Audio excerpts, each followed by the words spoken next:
नमस्कार, कैसे हैं आप। शादियों का सीज़न शुरू हो चुका है। जिनकी शादी इस सीज़न में हो रही है उन्हें मैंने शादी का हर रस्म ठीक से निभाना सिखा दिया है, लेकिन जिनकी शादी इस बार सीज़न में नहीं पक्की हुई है उनकी बात इस बार बन जाए, इसके लिए आज आपको बताऊंगी शादी वाली बहुत सारी बातें। शादी कैसे होगी ये सबसे बड़ा सवाल है। शादी की उम्र हो गई है, इस साल शादियों के रिश्ते ढूंढ रहे हैं लेकिन बात नहीं बन रही या फिर बात पक्की होकर टूट जाती है। कोई भी परेशानी क्यों ना हो, आज मैं आपकी हर परेशानी को दूर करूंगी। आज आपको बहुत सारे उपाय बताऊंगी, तो आप शो से जुड़े रहिए और देखिए आज की खास हाइलाइट्स। राशि के हिसाब से शादी कौन सी उम्र में हो, आपके लिए क्या बेस्ट रहेगा, कौन से उपाय करें, आज आपको बताऊंगी।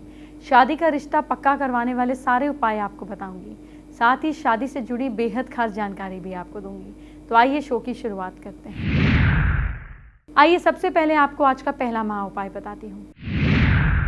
मकान किराए पर दिया है लेकिन अब खाली नहीं हो रहा, किराएदार आपके मकान को खाली नहीं करते या किराया नहीं देते। सैटरडे की शाम भोजपत्र पर लाल चंदन से उनका नाम लिखकर हनी की बोतल में डुबो दें। उसी दिन शनिश्चरी अमावस्या हो तो और भी अच्छा है। इस क्रिया को मन मस्तिष्क से बदलाव लाने, उनके अंदर चेंजेस लाने लगेगा और कोई ना कोई रास्ता बनेगा मकान खाली होने का। अगर आपको अभी तक अपना राइट पार्टनर नहीं मिला है तो भले ही आपकी उम्र कितनी भी हो गई हो, आपको जल्दबाजी में शादी का फैसला नहीं लेना चाहिए।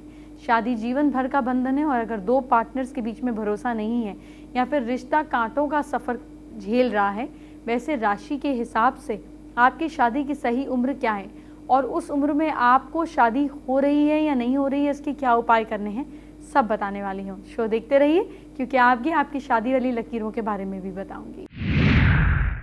मेष राशि के लोग, इनकी शादी फरवरी, जून, अक्टूबर में ही होने की संभावना ज़्यादा होती है। इनकी शादी की उम्र 22वें या फिर 27वें वर्ष में शादी होने की संभावना ज़्यादा होती है। जल्दी शादी के लिए शुक्रवार के दिन शिव जी को सफ़ेद फूल अर्पित करें। वृषभ राशि वाले लोग, इनकी शादी जनवरी, मार्च, अप्रैल के महीने में होने की संभावना ज़्यादा होती है। इनकी उम्र 23, 28 और 29 वर्ष में शादी होने की संभावना ज़्यादा होती है। शादी के लिए मंगलवार को हनुमान जी को लाल फूल चढ़ाएं। मिथुन राशि वाले लोगों का विवाह फरवरी, मई, जून में होने के प्रबल योग होते हैं। आयु 24, 27 और 29 वर्ष 29th ईयर में शादी की प्रबल संभावनाएं होती हैं। जल्दी शादी के लिए हर बृहस्पतिवार को भगवान विष्णु को पीले फूल अर्पित करें। कर्क राशि वाले लोगों की शादी मार्च, अप्रैल और नवंबर में होने की संभावना ज़्यादा होती है। इनकी आयु 25, 29 और 30वें वर्ष में शादी होने के योग ज़्यादा होते हैं। जल्दी शादी के लिए हर सैटरडे को पीपल के वृक्ष के नीचे सरसों के तेल का दीपक जलाएं। सिंह राशि के लोग जुलाई, अक्टूबर, नवंबर में होने के इनके योग ज़्यादा होते हैं। आयु 26, 29वें या 31वें वर्ष में इनकी शादी के योग स्ट्रॉन्ग होते हैं। जल्दी शादी के लिए सैटरडे को जल में काले तिल मिलाकर अर्पित करें शिवलिंग पर। कन्या राशि के लोगों का विवाह मार्च, जुलाई और अगस्त में ही होने की संभावना ज़्यादा होती है। आयु 27, 30 या 32वें वर्ष में योग मजबूत होते हैं। शीघ्र विवाह के लिए हर थर्सडे को केले के जड़ में हल्दी मिला हुआ जल चढ़ाएं। तुला राशि वाले लोगों का विवाह आमतौर पर जनवरी या दिसंबर में होता है। आयु 20, 28 या 31वें वर्ष में काफ़ी योग प्रबल होते हैं। जल्दी शादी के लिए हर मंगलवार को गरीबों को मीठी चीज़ बांटें। वृश्चिक राशि वालों का विवाह आमतौर पर जून, नवंबर या दिसंबर में होता है। आयु 21, 29 या 32वें वर्ष में विवाह होने के योग प्रबल होते हैं। जल्दी शादी के लिए शिवजी को इत्र और जल चढ़ाएं। धनु राशि के लोगों का विवाह आमतौर पर फरवरी, मार्च या नवंबर के महीने में होता है। आयु 20, 23 या 31वें वर्ष में संभावनाएं ज़्यादा होती हैं। जल्दी शादी के लिए हर बुधवार को भगवान गणेश को दूब अर्पित करें। मकर राशि के लोगों का विवाह जनवरी, मई या जून में होने की संभावना ज़्यादा होती है। इनकी आयु है 21वें, 24वें और 30वें वर्ष में शादी होने के योग बनते हैं। शीघ्र विवाह के लिए शुक्ल पक्ष में चंद्रमा को जल में सफ़ेद फूल डालकर अर्घ दें। कुंभ राशि के लोगों का विवाह आमतौर पर मई, अक्टूबर या नवंबर में होता है। इनकी आयु के प्रबल योग है 22, 25वें या 29 वर्ष में। जल्दी शादी के लिए जल में रौली मिलाकर सूर्यदेव को अर्घ दें। और मीन राशि के लोगों का विवाह आमतौर पर जनवरी, फरवरी या मई महीने में होता है। इनकी आयु के प्रबल योग है 21, 26 या 32वें वर्ष में। जल्दी शादी के लिए तुलसी के पौधे के नीचे घी का दीपक जलाएं। शो में आगे बढ़े उससे पहले दूसरा महा उपाय जानिए। बिजनेस में बिक्री बढ़ाना चाहते हैं, व्यापार में बिक्री बनाने के लिए 11 गोमती चक्रों को 3 छोटे नारियल के साथ विधि विधान से पूजा करें। पीले वस्त्र में बांधकर बुधवार या शुक्रवार को मेन दरवाजे पर लटका दें। इसे लटकाने से आपके प्रतिष्ठान में किसी ने भी बंदिश की है, नजर बाधा की है तो वो तुरंत दूर हो जाएगी। प्रत्येक पूर्णमासी को अपने बिजनेस वाली जगह पर गंगा जल छिड़ककर धूप बत्ती करें। हाथों में शादी की लकीरें कौन सी हैं और वो क्या बता रही हैं आपको आगे बताऊंगी, लेकिन कुंडली के हिसाब से कौन सा ग्रह आपको शुभ फल नहीं दे रहा है, आपको सबसे पहले ये जानने की ज़रूरत है। क्योंकि सब कुछ अगर ठीक नहीं है या ठीक भी है तो भी आपकी कुंडली का कोई ना कोई ग्रह बुरी दशा में तो आपकी शादी में बाधा डाल ही रहा है ना। ऐसे में किस ग्रह दोष को दूर करने के लिए कौन सा उपाय करना चाहिए, आइए बताती हूँ। अगर किसी लड़के या लड़की की कुंडली में सूर्य की वजह से शादी में बाधा उत्पन्न हो रही है तो डेली ब्रह्म मुहूर्त में सूर्य को जल दें। इस मंत्र का जाप करें, ओम सूर्याय नमः। कुंडली में मंगल के कारण शादी में देरी हो रही है तो चांद का चौकोर टुकड़ा हमेशा अपने पास रखें, जल्दी शादी होगी। सूर्य की बाधा होने पर विवाह प्रस्ताव से जाते समय थोड़ा सा गुड़ खाकर और पानी पीकर जाना चाहिए। साथ ही लड़के या लड़की की माता को गुड़ का खाना छोड़ देना चाहिए। तांबे का चौकोर टुकड़ा जमीन में दबा दें, इससे सूर्य की बाधा समाप्त हो जाएगी, शीघ्र विवाह होगा। शनिवार को बहते पानी में नारियल बहाएं, इससे राहु की बाधा दूर होगी। एक तरफ से सिकी हुई मीठी रोटियां ब्राउन डॉग को खिलाएं। शनिवार को काले कपड़े में साबुत उड़द, लोहा, काला तिल और साबुन बांधकर दान करें।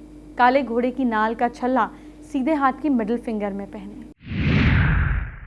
आइए आपको आज का तीसरा महा उपाय बताती हूँ। ये महा उपाय बहुत काम का है।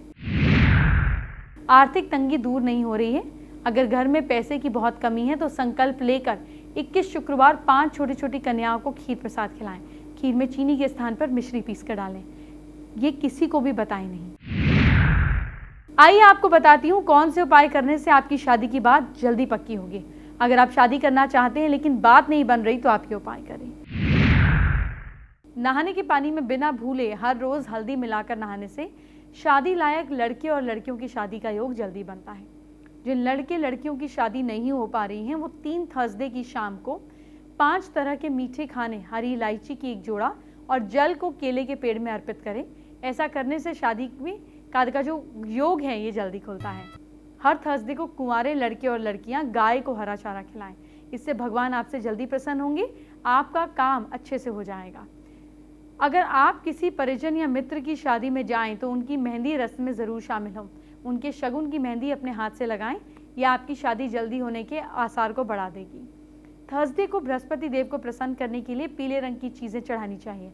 पीले रंग की चीज़ें जैसे हल्दी, येलो फ्रूट्स, पीले रंग का कोई भी कपड़ा, पीले फूल, केला, चने की दाल, किसी भी तरह की चीज़ गुरु ग्रह को चढ़ानी चाहिए। साथ ही जिन लोगों को जल्दी शादी की इच्छा है इन लोगों को थर्सडे का फास्ट भी रखना चाहिए। गुड़ और पानी वाला उपाय बताती हूँ। अगर आपकी कुंडली में सूर्य ग्रह का दोष चल रहा है तो आप क्या करें। आप शादी प्रस्ताव पर जाते समय थोड़ा सा गुड़ खा लें, पानी पीकर आप घर से निकलें। इसके अलावा इस बाधा को दूर करने के लिए लड़के या लड़की की माता को गुड़ का सेवन करना बंद कर देना चाहिए। शिवजी पार्वती जी की पूजन वाला उपाय भी जानिए। पुराणिक कथाओं के अनुसार जो लड़कियां 16 सोमवार का व्रत रखती हैं भगवान शिव उन्हें सबसे योग्य आशीर्वाद के रूप में वर देते हैं। ऐसे में अगर आपका विवाह नहीं हो पा रहा है तो आप सोमवार के दिन शिव मंदिर में जाकर शिवलिंग पर दूध, कुमकुम आदि अर्पित करें। साथ ही शिवजी पार्वती जी की पूजा कराएं। इससे विवाह में आ रही बाधा दूर हो जाएगी। तांबे और चकोर से करें ये उपाय। अगर आपको सूर्य ग्रह में कोई बाधा आ रही है तो आप तांबे का एक चकोर टुकड़ा आकार का ले लें, ज़मीन में दबा दें, इससे वे बाधा दूर हो जाएगी। इसके अलावा शनिवार को शिवजी को काले तिल अर्पित करें। अगर राहु काल की बाधा आप पर बनी हुई है तो शनिवार के दिन आप बहते पानी के पास में नारियल छोड़ें, नदी को पल्यूट नहीं करें। डॉग को रोटी खिलाएं। शादी में आ रही देरी में बाधा टालने के लिए सैटरडे के दिन एक तरफ से सिकी हुई मीठी रोटी, ना के बराबर मीठी, डॉग को नुकसान नहीं पहुंचाएं, उसे खिलाएं। साथ ही इसी दिन आप काले वस्त्र में साबुत उड़द, काला तिल और साबुत बांधकर दान करें। सैटरडे के दिन काले घोड़े की नाल का छल्ला मिडिल फिंगर में पहने। ईंट को उल्टा करके शादी में आ रही बाधा को टालने के लिए ईंट के ऊपर आप कोयले से बाधाएं लिखकर उल्टा करके किसी सुरक्षित स्थान पर रख दें। जब शादी हो जाए तो उस ईंट को उठाकर पानी में रख दें। कोशिश करें इस ईंट पर आप थोड़ा बहुत खाने पीने का सामान भी रख दें जो किसी के काम आए, नदी को खराब नहीं करें। इससे मैरिड लाइफ में भी कोई संकट नहीं आएगा। आइए आज का चौथा महा उपाय बताती हूँ। कर्ज उतरने में मदद रहेगी। कर्जा उतारना चाहते हैं, कर्जदार हैं, कर्जा उतर नहीं रहा है, शुक्ल पक्ष के पहले थर्सडे को किसी मैरिड फीमेल को उसके सुहाग की सामग्री दान करें, जैसे बिंदी, काजल, रिबन वगैरह। ऐसा 5 थर्सडेज करें। सुहाग की सामग्री में बिंदी, सिंदूर, चूड़ी, लाल रिबन ये सब दें। धीरे धीरे समस्या का समाधान होगा। हाथों की लकीरें देखकर आप शादी के बारे में बहुत सारी बातें जान सकते हैं। यह लकीरें आपको कैसे देखनी है और इन्हें देखकर आपको क्या पता चलेगा, आइए बताती हूँ। अगर किसी व्यक्ति के हाथ में शादी की रेखा लंबी है तो उसके साथ ये सूर्य यहाँ पे होती है शादी की रेखा, ठीक, ये लंबी है और इस फिंगर तक आ जाती है, यहाँ से रेखा आई और थर्ड फिंगर तक आ जाए, तो ऐसे व्यक्ति को संपन्न और समृद्ध जीवन साथी मिलता है। मतलब उसकी लाइफ का पार्टनर जो है उसमें सन के ट्रेड ज़्यादा होते हैं। देखिए, एक रेखा यहाँ से निकली शादी की, लेकिन इस फिंगर से वर्टिकल रेखा अगर उसको काट दे, शादी की रेखा ये है यहाँ से यहाँ तक, और इस उंगली से सीधा रेखा इसको काट दे, तो ऐसे व्यक्ति की शादी के बाद अपने मैरिड लाइफ में कई परेशानियों को इसका सामना करना पड़ सकता है। इसको काफ़ी परेशानियों का सामना करना पड़ता है। अगर किसी के हाथ में विवाह रेखा बीच में कट जाए, ऐसे आकर बीच में अपने आप ही कट जाए, तो ऐसे व्यक्ति का विवाह टूट सकता है। ऐसे व्यक्ति को अपने जीवन साथी से अच्छे रिलेशनशिप्स नहीं बनते हैं। अगर किसी के हाथ में विवाह रेखा के अंत में यहाँ पर एंड में ऐसे दो पार्ट्स में डिवाइड हो जाए तो पति पत्नी में वैचारिक मतभेद रहता है।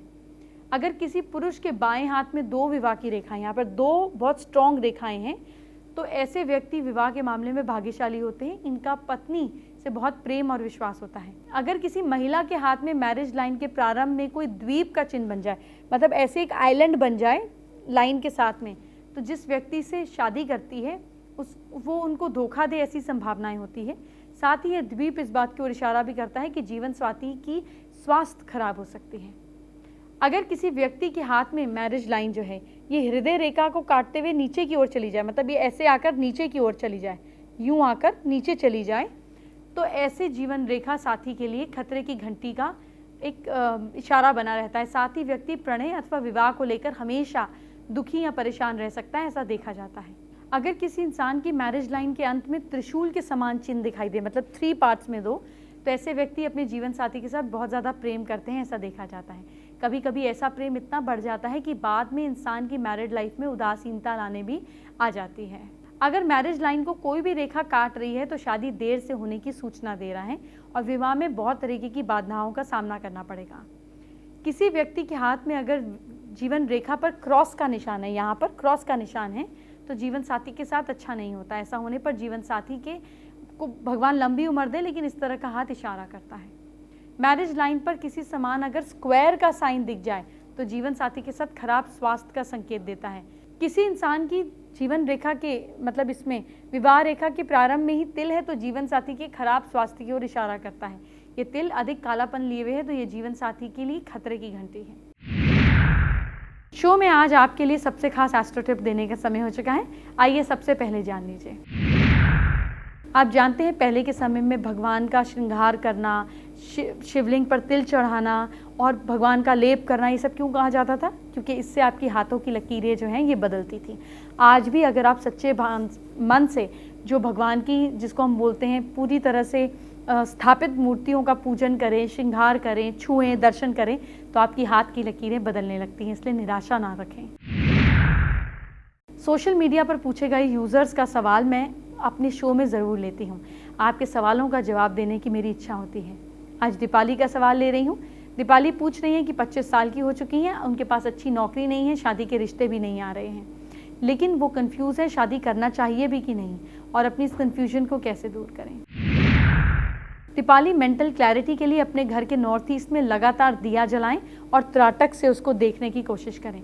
ये मेंटल क्लैरिटी देगा, आपके लक को भी खोलेगा। लगातार इलायची को माँ दुर्गा के आगे हर वेंसडे को 6 इलायची चढ़ाएं, आपकी जॉब रिलेटेड प्रॉब्लम दूर होगी।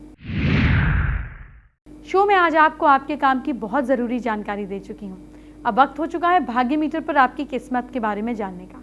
कल भाग्य आपका कितना साथ देगा, आपको क्या उपाय करना है, आइए बताती हूँ। मेष राशि के लोग कल गरीबों को काले कंबल का दान करें, इससे आपकी परेशानियां दूर होंगी। भाग्य साथ दे रहा है 80%। वृषभ राशि के लोग मंदिर में दूध का दान करें, आपका भाग्य चमकेगा। किसी जरूरतमंद को भी दूध का दान करें। किस्मत साथ दे रही है 87%। मिथुन राशि वाले लोग भैरव मंदिर में जाकर विभूति को अपने माथे पर लगाएं, हर परेशानी दूर होगी। भाग्य साथ दे रहा है 60%। कर्क राशि वाले लोग गरीबों को कुछ कपड़े दान करने चाहिए। पुराने कपड़े दान करें, इससे आपकी परेशानियां दूर होंगी। लक सपोर्ट कर रहा है 62%। सिंह राशि के लोग अपने पार्टनर को कल कोई झगड़ा ना करें, आपके फेवर्स में आपके स्टार्स रहेंगे। भाग्य मीटर पर किस्मत साथ दे रही है 55%। कन्या राशि के लोगों को कल बैल को गेहूं या रोटी जरूर खिलाएं, आपके दुश्मन आपसे दूर होंगे। लक सपोर्ट कर रहा है 72%। तुला राशि के लोगों को कल मेहंदी का दान किसी सुहागन को करना है, छोटी कन्या को भी दे सकते हैं। लक सपोर्ट कर रहा है 68%। वृश्चिक राशि वाले लोग अपने हेयर कट करवाएं, इससे दिन शुभ रहेगा। भाग्य आपका साथ दे रहा है 64%। धनु राशि वाले लोग किसी दूसरे को अपनी गाड़ी ना दें और नया वाहन ना खरीदें। भाग्य साथ दे रहा है 58%। मकर राशि वाले लोग मंदिर में देसी घी का दीपक जलाएं, पूरे घर में घुमाएं। भाग्य साथ दे रहा है 88%। कुंभ राशि वाले लोग कल सुबह सबसे पहले घर में धूप जलाकर पूरे घर में घुमाएं, पॉजिटिविटी घर में बनी रहेगी। भाग्य साथ दे रहा है 77%। मीन राशि वाले लोग कल अपने पुराने कपड़े दान करें, सारे काम बनेंगे। भाग्य साथ दे रहा है 82%। शो में आपको आज का 5वां महा उपाय बताती हूँ। ये आखिरी महा उपाय है, ध्यान से सुनो। घर में कलेश खत्म नहीं हो रहा, अगर घर में डेली किसी न किसी बात को लेकर विवाद रहता है, आपस में लड़ाई झगड़े रहते हैं, इन सभी कलेशों को मिटाने के लिए घर में कदम वृक्ष की डेली पूर्णिमा के दिन गंगा जल से धोकर धूप बत्ती करें। इस बात का ध्यान रखें कि डाली में 7 अखंडित पत्ते होने चाहिए। अगली पूर्णिमा को पुरानी डाली को कदम वृक्ष के नीचे रखाएं, नई डाली विधि विधान से स्थापित करें। ये उपाय करते रहें।